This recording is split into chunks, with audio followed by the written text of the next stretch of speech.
Good day, my name is Sky, and I appreciate you spending some study time with me. I'm here to help you make money in online poker by teaching you key strategies and getting you to take action.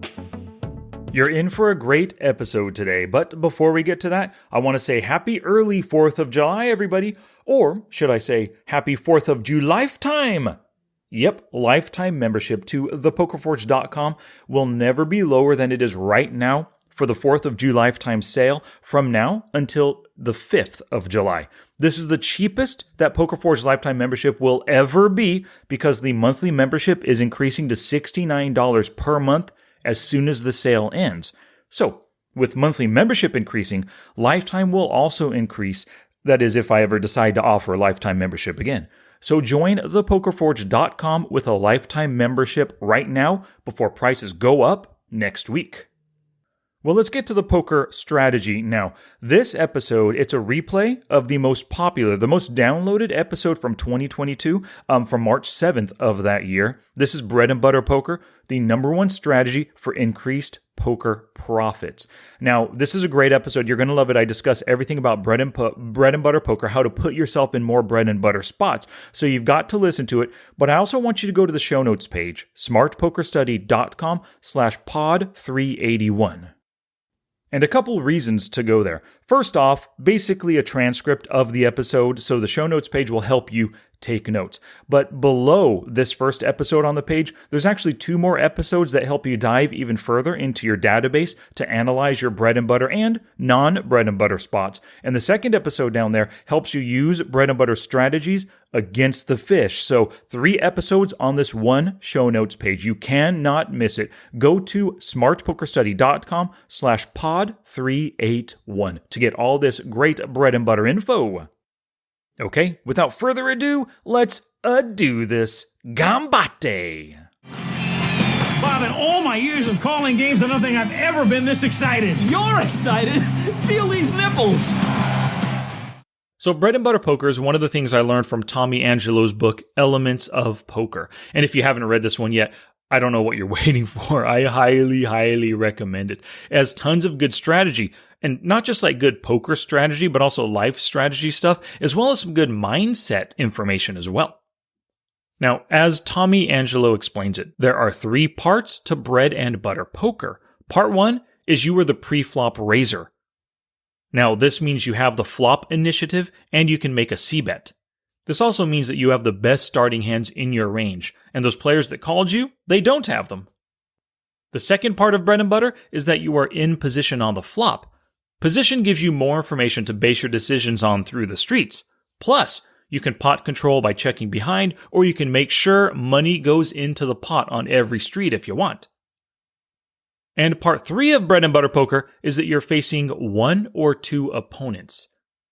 The less opponents there are, the easier it is to get value or bluff them off their hand.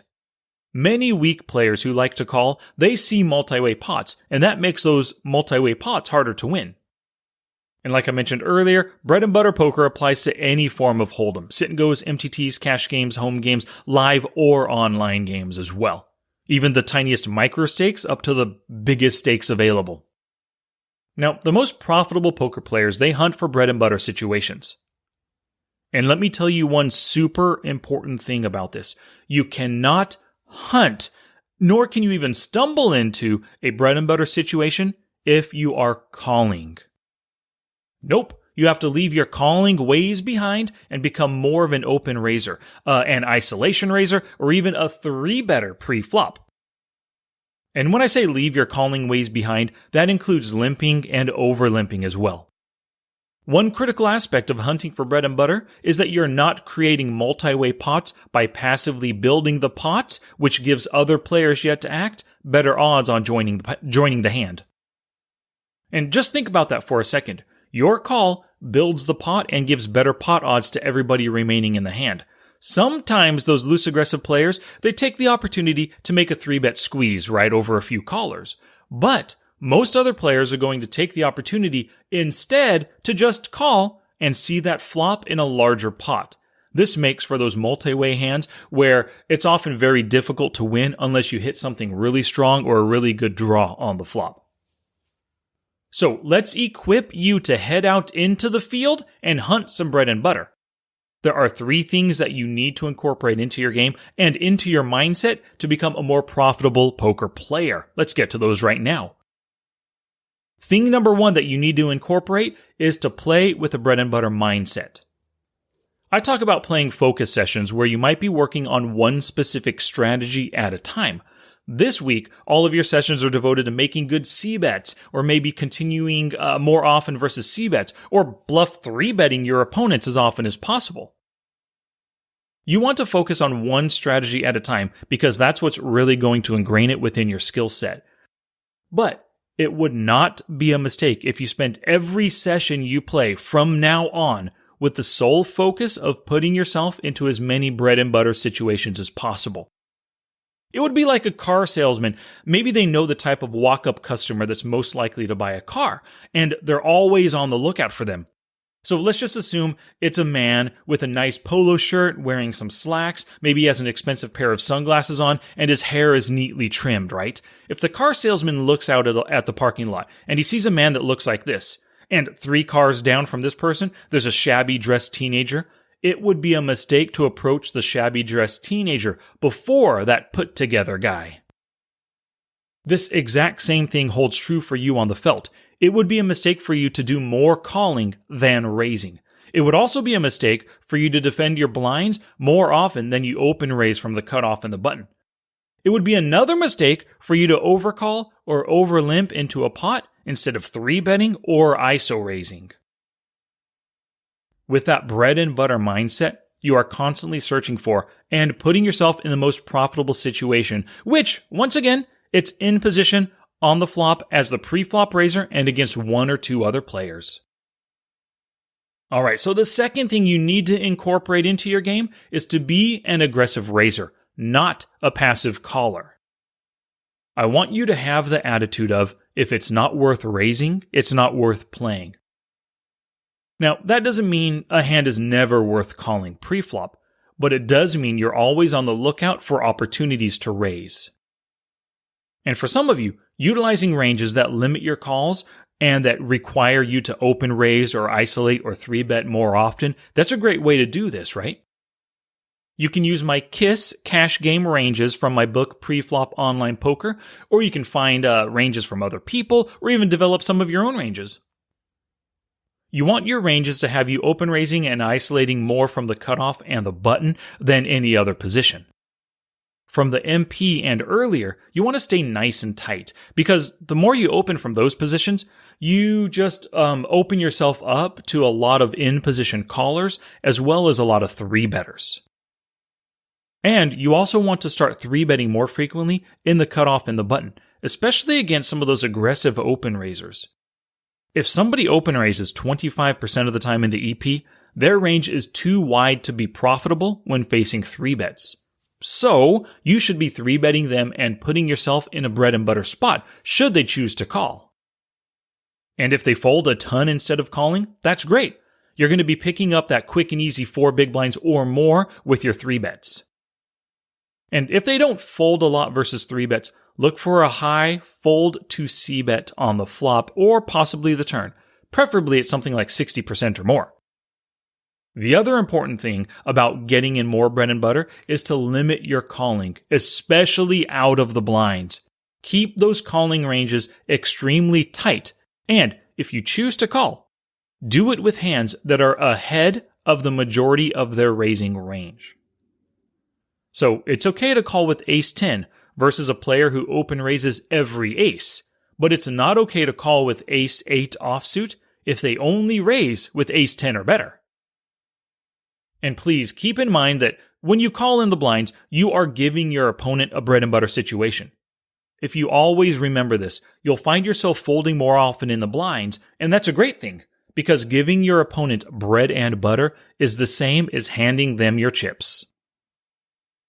I just want to break in here real quick to do one final reminder in this episode about the 4th of July lifetime sale at thepokerforge.com. pokerforge.com. Like I said at the start of this episode, the price will never be lower than this because at the end of the sale, monthly membership is increasing from $59 to $69. So if I ever offer a lifetime again, of course, it's going to be more than this price today. So go to thepokerforge.com right now. Join the Poker Forge, the #1 online micro-stakes cash game training site. You can get a lifetime membership before prices go up next week. All right, the third thing you need to incorporate into your game is great bet sizing. So you can't control your opponent's actions, but you can influence their decisions with good bet sizing that pushes them toward the action you want them to take. Aggressive 3-betters, they make more 3-bets versus the 2 big blind open raises than against a 4 big blind open raise. So if you want to dissuade them from 3-betting you, size your open raise closer to 4 big blinds. And most of the time with open raises, you want to either get everyone to fold or one of the out-of-position blinds to call. Even if you have pocket aces, if everyone folds, hey, at least you won the pot, right?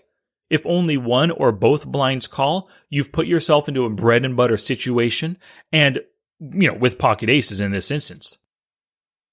After open raising, the problem comes when you're facing those 3-bets or when a late position player calls, which takes away your position and it makes it more likely the pot goes multi-way to the flop. Sure, maybe you have pocket aces, but against 3 or more players, you've got tons of landmines to dodge. So, make your open raises large enough to get only the blinds to call and to dissuade those 3-betters. This same rationale holds true when you're isolating limpers.